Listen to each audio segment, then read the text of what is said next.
What's up, Wrangler Nation? I'm Chiarenza here with head coach Ryan Anderson for our weekly coaches show brought to you by 575 Pizzeria.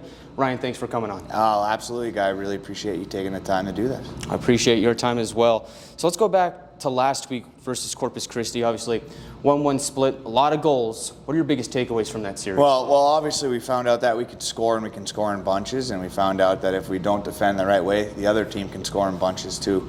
So it was great to be back in front of our fans in the bullpen, but we definitely needed a hard week of practice this week to get ready for Lone Star, and we needed to dial in on some of the deficiencies that we found in our game on Saturday. Definitely we needed to clean up our D zone and our penalty kill, and that's been a focus of the week, and we're excited to get on the road Friday morning and go down the Lone Star. Awesome. And so just take me back to being in front of the fans. I mean, obviously you've been here on the opposite side, and we'll get to that in a little bit, but what was it like being behind the Wranglers bench? Just the excitement that was in the building. Obviously, it's still high school football season, so it's not as crazy as it's going to get. But for the people that were here, they brought a ton of energy and they brought a lot of excitement for our players. And sometimes that, it hurts us as well because our players were so jittery and just ready to get after it that I thought it affected our play a little bit in the first period, just the jitters of our home opener on Friday. But our players settled in the second period on Friday and got to our game, and we were able to come away with 2 points. And so we talk about, moving on to next week versus Lone Star. I mean, obviously that's a team that you're very familiar with. Yeah. Kind of just take me through your time with the Brahmas and kind of how it's transitioned you into here. Yeah, so when I originally went to the Brahmas, I was the head coach of the NA3HL team, the Texas Brahmas. Fortunately, in our first year there, we were able to win the NA3 Fraser Cup Championship. We had a great group of it was a very young team. We had a great group of players. A lot of them went on to play in North American League. Most of them are now playing Division III college hockey, and some of them even made it all the way to Division I. So we had a great group there. I spent 2.5 years as the head coach there. COVID, my first full year, COVID canceled the season right the day we were heading into playoffs, and then next year we played through COVID and ended up at the Fraser Cup tournament. We didn't end up making it all the way and winning a championship, but it was a great 2.5 years as a head coach. And then at the end of that period of time, Coach Wildfong asked me if I wanted to move up to the North American League with him, and I spent 2 years there where in our first year we were the regular season North American League champions, and then last year we lost in the first round to Shreveport in playoffs. So almost 5 years of my life was spent at NITEX and with the Brahmas, and it was a great experience for me. I got to learn a lot and develop as a coach and meet a lot of great people. It is a second home to me. My sister lives there, my little niece is there, and she's going to be at our game on Friday, so it's always good to see her. She's about to turn 3 years old, so we're excited to see her. We've already had her on the ice a little bit, but it's just going to be good to get back to a familiar setting. Obviously, I'm now the enemy, which is fine, but it's exciting. Yeah, just kind of take me through that emotional aspect. I mean, you went there for the preseason, but preseason and regular season are two different things. I mean, what's going through your mind heading into this matchup? To be honest, I'm more concerned about getting our team prepared to play. Obviously, we're on the road and we're going to be playing in a hostile environment, so we have to be prepared for that.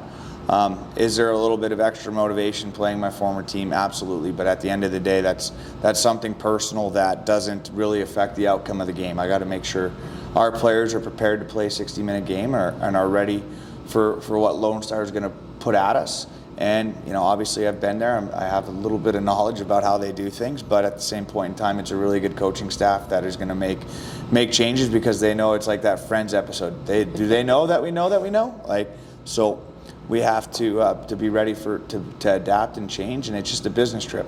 We're going on the road and we're trying to get 2 points on Friday. And that kind of brings me to my next question is the preparation a little bit different for a team like Lone Star where you're really familiar with Coach Wildfong, that entire staff, maybe some of the schemes that they might implement, and of course on the other side they're familiar with you, they know what you might bring to the table. I mean, how does that play into preparation this week?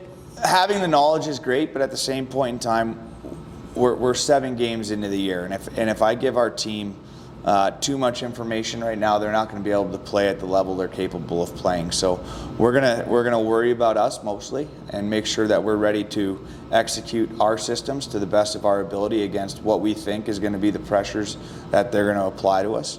but at the same point in time, we have to be able to adapt and move on and make changes on the fly. But if I over-prepare our guys, they're going to be tight, they're not going to be loose, they're not going to play fast, and they're going to be thinking too much. So we have a really smart hockey team with a lot of players with really good hockey sense and a lot of veteran experience, and they know what they're getting into when they play Lone Star and when we're at the NYTEC Sports Center. So let's rely on that experience. Let's make sure we're prepared, but we're really worried about us and making sure we do our best to play a 60-minute game. And just speaking about your team up to this point, 6 games in, not a whole lot. You played the least amount of games out of anybody in the division. You think that week off between the showcase and last weekend, do you think that helped you a little bit, or do you think it kills your momentum? I mean, how do you feel about, as a coach, having that time off? To be honest, a little bit of both. Like, I thought it was great that we were able to get rested. I thought it was great that some of the nagging injuries you come out of training camp and that early part of the year were able to be healed, but at the same point in time, we didn't have the competitive reps that Corpus Christi had, a team that had been playing games the weekend before and learning from mistakes that they had made and learning what it takes to be a really good team in the South Division, because it's definitely different than the hockey that is played at the showcase. So I thought it helped us in some aspects and hurt us in others, but that's still no excuse. We're going to have weeks off later on in the year as well, and you got to be able to play a full 60 when the puck drops on Friday. Of course. So we take you, I mean, you kind of took me back a little bit, talked about your time with the Brahmas. You know, just kind of, for the fans, just really what got you into hockey? Yeah, and then later on into coaching. Yeah, so I started playing hockey when I was a kid up in the Upper Peninsula of Michigan. It was, and I think there was 4 or 5 guys just on my street block that played hockey.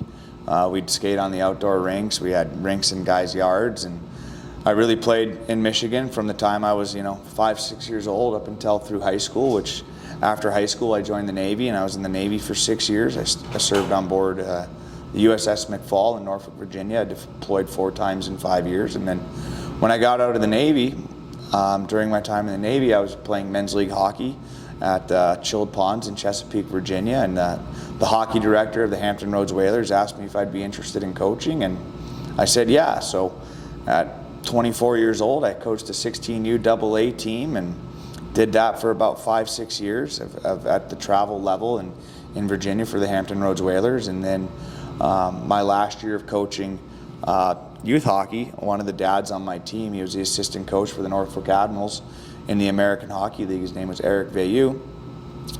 He was taking over the Norfolk Admirals when they moved down to the East Coast League, and he asked me if I wanted to join his staff. And I did 2 years in the East Coast League, then I went on to Corpus, and then I ended up in Lone Star with the Brahmas organization. So it's a different path than most guys that are sitting in this chair in this league, but I also believe those experiences have served me well as a coach, and it's just really exciting to be able to do this as a career. We're very lucky to be involved in the game of hockey where we don't feel like we have a job or need to set an alarm clock. Yes, we work very hard, but it doesn't feel like work. That's awesome. So you touched on your time with the Navy, and thank you for your service, by the way. Do you think that there's elements that you take from that you apply to your coaching?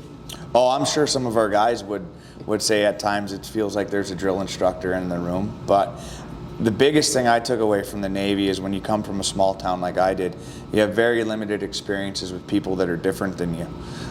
So the biggest eye-opener for me was dealing with people from different parts of the country, different cities, different country, like just the way they communicate and the way they get along, and the thing that I might think is offensive, they might think is offensive. So just learning how to deal with different personalities from a melting pot of different areas, just like we have on our hockey team. We have guys from all over the country, all over the world. Was very important as a young man, learning how to communicate. Awesome. So, I mean, we've talked about you as a coach, and I think everybody in Amarillo knows you as Ryan Anderson, the coach. But, Yeah. I mean, let's talk about Ryan Anderson, the person. Oh boy. The personality. Because, I mean, see, there's a smile. I mean, a lot of people see behind the bench, think you're all business, but tell me about Ryan Anderson, the person. I mean, just in your time here in Amarillo, what's been your favorite thing so far? Well, I haven't been able to do much besides the hockey. Obviously, I came here about 2 weeks, moved in 2 weeks before we started training camp and got prepared. But I just really love the people. Like it's not a big city, but it's not a small town. But it's got a small town atmosphere. The way the people treat you, they say hi to you, they open doors, all those nice things. When you let somebody in on the road, they give you a wave, which is always nice. But I just really like the atmosphere of the city. I live right downtown, close to the Civic Center, and all the restaurants down there are great. It's a place that's kind of feels like there's a rebirth happening downtown with everything that's going on. Obviously, the Sod Poodles winning the championship was great, but it's just been a really nice atmosphere to make a home in. Yeah, I mean, I could say the same thing as well. I mean, I've been here probably close to the same time that you have, and I mean, all the same things can be said. I mean, I think it's a fantastic city. So what are some of your hobbies? I mean, I've seen you pick up a guitar from time to time. You want to talk about that? Yeah, I keep a guitar in my office. My best friend that I had in the Navy, and still somebody I consider one of my best friends in the entire world, JT Nagy, was a big guitar player. And before we were heading on deployment, Guitar Center had a President's Day sale. So he's like, get a guitar. I'll teach you how to play on deployment. So before I even knew how to play a note, I walk out of Guitar Center with a $1,200 Fender Telecaster and a Princeton Reverb reissue amp, and I'm like $3,000 into this hobby and I don't even know how to do it. So I had to teach myself how to play. I don't consider myself a good guitar player, but it's always nice to have it in the office and be able to pick up when things are getting a little stressful and just take 5 minutes and decompress. I also am a big golfer. I love golf. I've only been able to play once here since I've been here, but went to Ross Rogers, Yanni, and my girlfriend. We went over there and had a great afternoon. So hopefully as we get into more of a routine, I'll be able to play a little bit. But yeah, I'm a pretty simple guy. I like music. I like sports. I like attending sports. I like going to concerts. I like having fun. But at the same, it is work too. Like during the season, I don't do a lot for me. It's all about our players and making sure our team's prepared to play on Friday and Saturday night. Of course. And one last question before we sign off here. You touched on music. What's your favorite band? It changes, but I'm always going to go with Ryan Adams. Not Brian, Ryan Adams. But lately I've really been into that Zach Bryan guy. Like some of his tunes are pretty good. And then if you catch me on the right day, it's going to be the Grateful Dead too. Okay. All right. Very interesting. Thank you, Coach, for coming on. No problem, guy. And, we missed. There we go. There we go. Thanks, guys. You can stay up to date with all the Wranglers things happening around the world by following us on our social media channels and subscribing to our YouTube channel, where we'll have the Coaches Show every single week, brought to you by 575 Pizzeria. See you next time. I'm Guy Chiarenza saying so long.